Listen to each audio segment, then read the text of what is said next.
New drone video released by a right-wing paramilitary group incorporated into the Ukraine National Guard shows the devastation in Mariupol.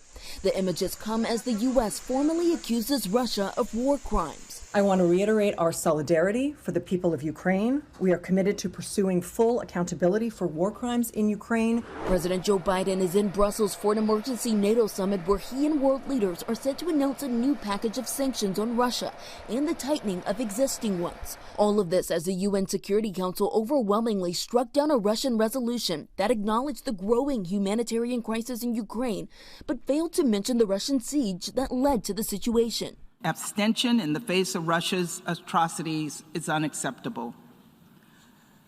Russia must be held accountable for the humanitarian crisis it is creating. Meanwhile, in Russia, the U.S. State Department saying a number of U.S. diplomats have been expelled from the Moscow embassy.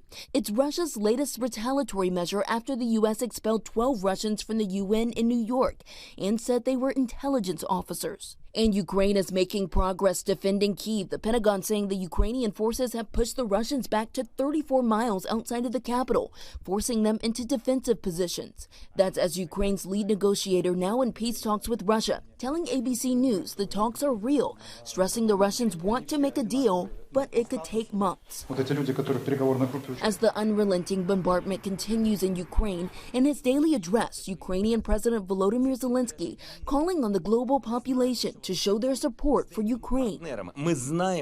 Morgan Norwood, ABC News, Los Angeles.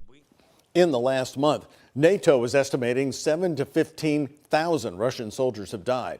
Ukraine hasn't released much information about its losses, but nearly 2 weeks ago, President Zelensky said about 1,300 Ukrainian soldiers had died after the invasion.